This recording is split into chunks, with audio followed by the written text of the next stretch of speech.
అదే RTV app వార్తల్ని క్షణాల్లో చదివే అవకాశం ఉంటుంది. ఒక న్యూస్ పేపర్, ఒక టెలివిజన్ ఛానల్ మీ చేతుల్లో ఎప్పుడూ ఉంటాయి. భక్తి పేరుతోనో శిష్యరికం పేరుతోనో ఆమె ఆలోచన విధానాలను తప్పుదో పట్టిస్తున్నారా?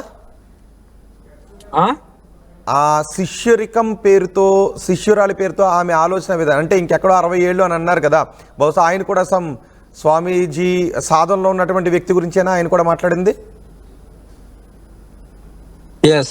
రైట్. అంటే అక్కడ కూడా ఆమె శిష్యరికం చేసింది కాబట్టి శిష్యురాలిగా ఆమె ప్రవర్తనలో ఏదో అవాంఛనీయమైనటువంటి మార్పు వస్తుంది అని కుటుంబ సభ్యులు గమనించి దాని నుంచి ఆమెను సక్రమ మార్గంలో, వాళ్ళు అనుకుంటున్న మార్గంలో పెట్టడానికి చేసేటటువంటి ప్రయత్నాలు వాళ్ళు చేస్తూ ఉన్నారు. కానీ మీరు ఆమెను మీ చెంతనే ఉంచుకోవటానికి, అటు ఆ వ్యక్తి కానీ ఇటు మీరు కానీ మీరు మీ చెంతనే ఉంచుకునేటటువంటి ప్రయత్నాలు చేస్తూ ఉన్నారు. ఇక్కడే ఇద్దరు క్లాషెస్ వస్తూ ఉన్నాయి. అలా ఏం లేదు నాన్న, ఓకేనా?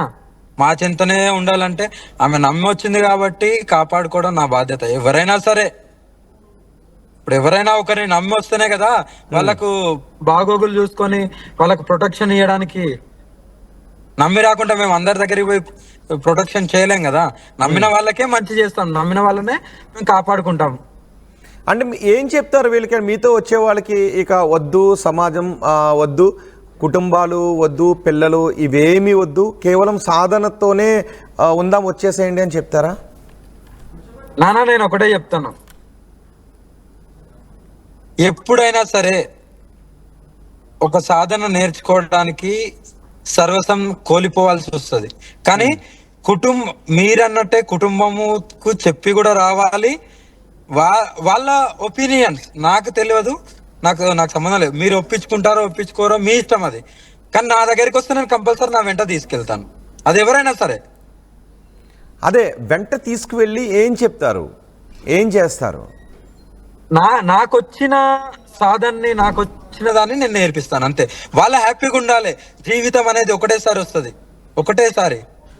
నీవు ఆనందంగా బతుకు, ఆనందంగా బతుకుతూ 10 మందికి ఆనందాన్ని ఇవ్వు.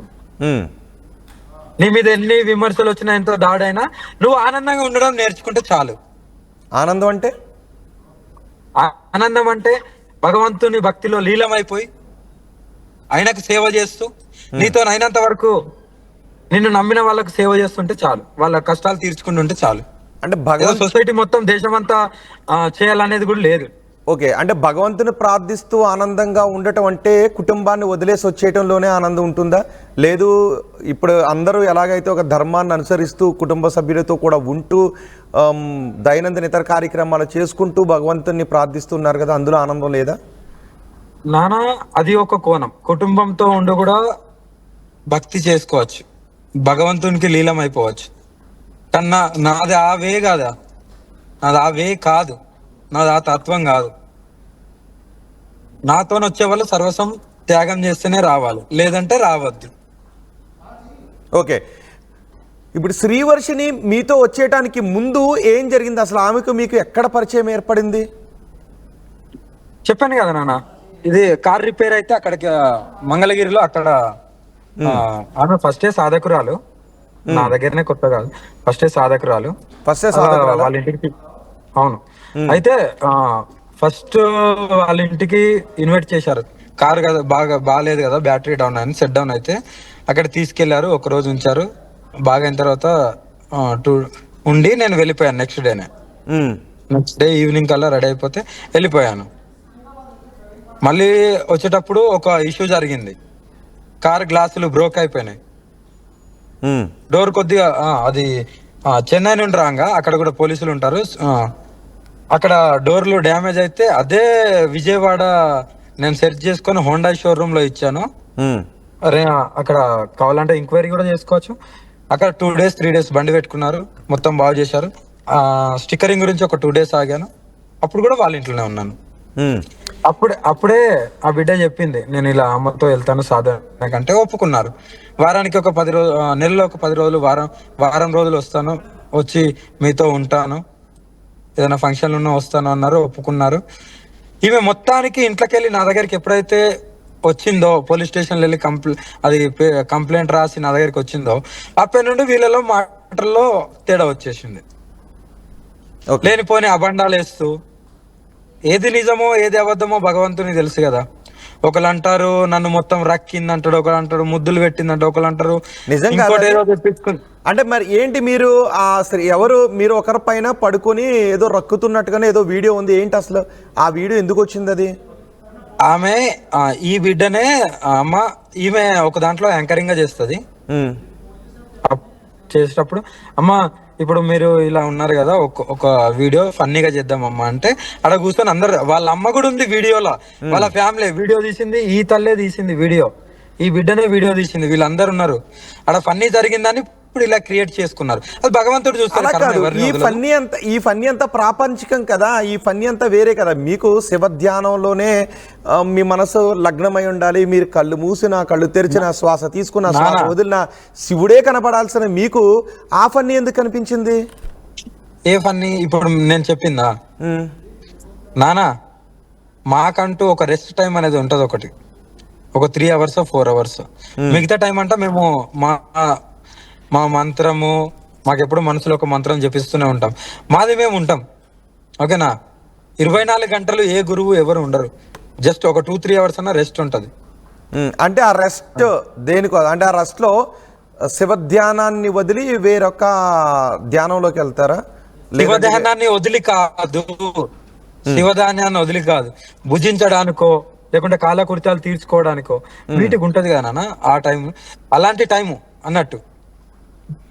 అలాంటి టైంలో ప్రపంచంలోకి వచ్చినాం కాబట్టి, నేను మొత్తం దేశం అంతా తిరుగుతున్నా కాబట్టి, నాకు టైం దొరికినప్పుడల్లా సాధన చేస్తూ శ్మశానాలకు వెళ్తూ నేను చేసేటి కార్యక్రమాలు చేసుకుంటూనే ఉన్నాను అంతే.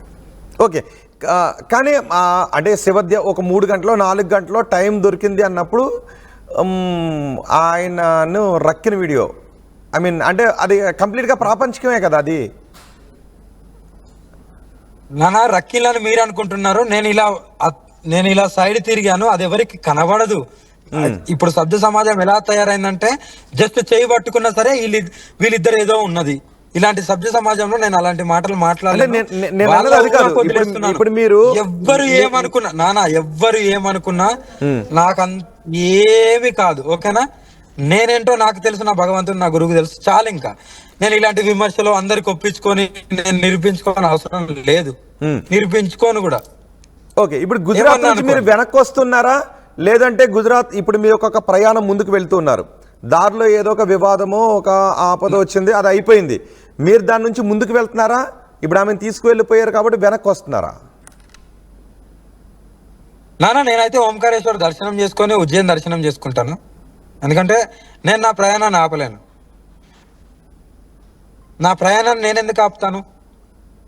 ఇప్పుడు మీరు గుజరాత్ నుంచి బ్యాక్ వస్తున్నారా, లేదంటే మీరు ముందుకే, మీరు ఎక్కడికైతే ఒక డెస్టినీ పెట్టుకున్నారో మీరు ముందుకే వెళ్తున్నారా? వర్షం తీసుకువెళ్ళిపోయారు కాబట్టి వెనక్కి వచ్చేస్తారా?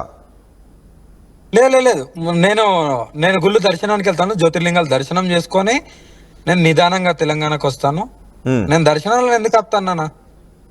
నాకు భగవంతుడు ముఖ్యము, నా సాధన, నా జర్నీ. నేను ఏదైతే నేను ప్రణాళిక పెట్టుకొని నేను బయటకు వస్తానో అది పూర్తి అయిన తర్వాతనే నేను వస్తాను. ఓకే, కానీ ఇప్పటి వరకు అఘోరి మాట చెప్పగానే అఘోరి మీ మాట మాత్రమే వినిపించేది, ఇప్పుడు అఘోరి పేరు చెప్పగానే మిగిలిన భక్తులు ఎవరి మాట వినిపించట్లేదు. అఘోరి పేరు చెప్పగానే ఇంకొక మాట వినిపిస్తున్న శ్రీవర్షినే. అదేనా ఏమంటున్నా, ఇప్పుడు వాళ్ళు బలవంతంగా తీసుకెళ్లారు కదా, ఆమె వస్తే నేను స్పీకర్ ఆమెను రమ్మంటాను, కానీ నేను వెళ్ళి తీసుకెళ్లడం అనేది జరగదు. కానీ ఓకే, శ్రీవర్షిని ఒక అమ్మాయిగా ఉంది, ఆమె మాత్రమే మీతో వచ్చింది అంటే మిగిలిన ఇంకే భక్తుడు కూడా మీ విధానాలకు సాధనకు ఆకర్షితులు కాలేదా మీ వెంట రావటానికి? ఆమె సర్వసంగ పరిత్యాగం చేసి మీతో వచ్చేయటానికే ఇష్టం చూపిందా కేవలం శ్రీవర్షిని మాత్రమే? నానా వివాదాలు స్టార్ట్ అయినాయి కాబట్టి అటు వెళ్ళొద్దు, నేను మీతోనే ఉంటాను ఆమె అన్నది. వివాదాలు ఎక్కడ కూడా లేనిది వాళ్ళు ఎక్కడ సాధన చేయాలో ఎలా ఉండాలో అవి నియమాలు ఉంటాయి కాబట్టి అక్కడ ఇప్పుడు ఈ పిల్ల కూడా వివాదం జరగకపోతే వాళ్ళు అంత మీడియాలో ఫోకస్ చేయకపోతే ఆమె కూడా వెళ్ళేది కదా, వచ్చేది సాధన నేర్చుకొని మళ్ళీ వాళ్ళ అమ్మ నాన్నతో ఉండేది కదా.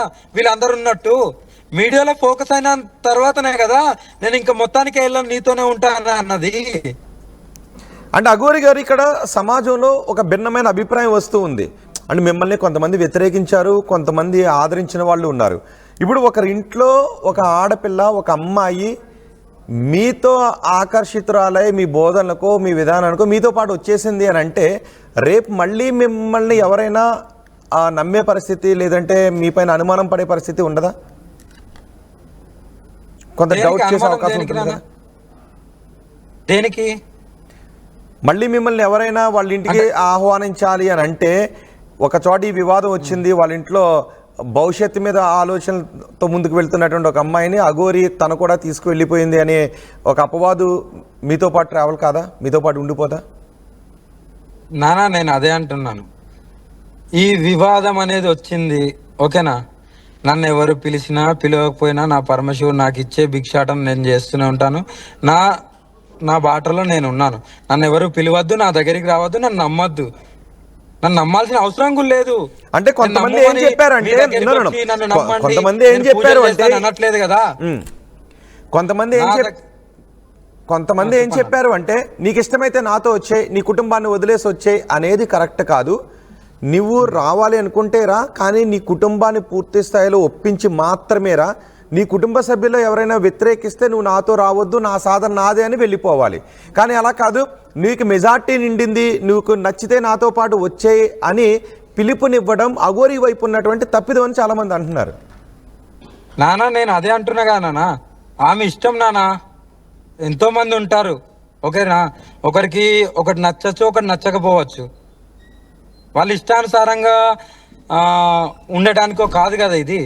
నన్ను నమ్మొస్తే నేను ఎవరైనా సరే నన్ను నమ్మి వస్తే సాధనలో లీలం కావడానికి, లేకున్నా నేనైతే ఏదైతే సాధన ఉన్నా అది నేర్పిస్తాను.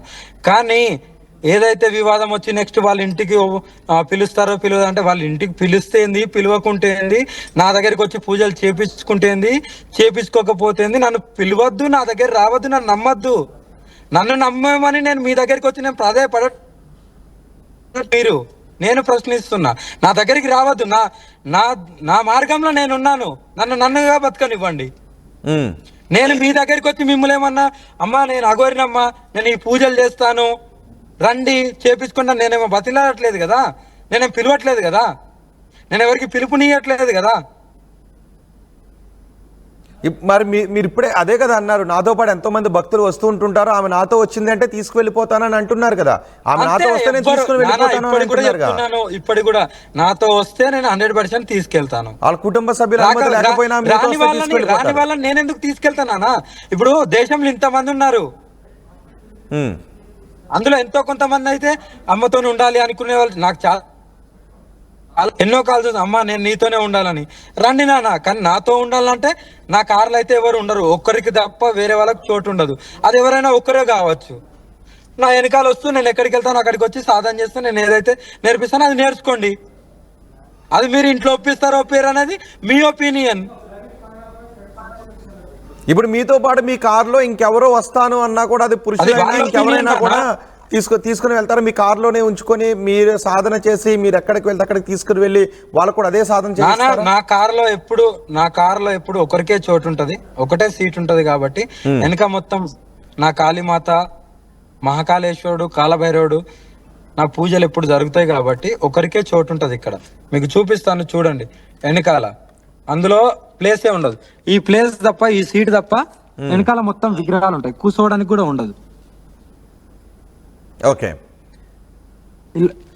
ఇప్పుడు శ్రీవర్షన్ కాకుండా పూర్తిగా పరిత్యాగం చేసి శివుని ధ్యానంలోనే ఉండే ఇంకెవరైనా సాధువు, ఏ ఏజ్లో ఉన్న సాధువు అయినప్పటికీ కూడా మీతో వస్తాను అంటే మీ కారులోనే తీసుకుని వెళ్తారా, మీతోనే ఉంచుకుంటూ? 100%.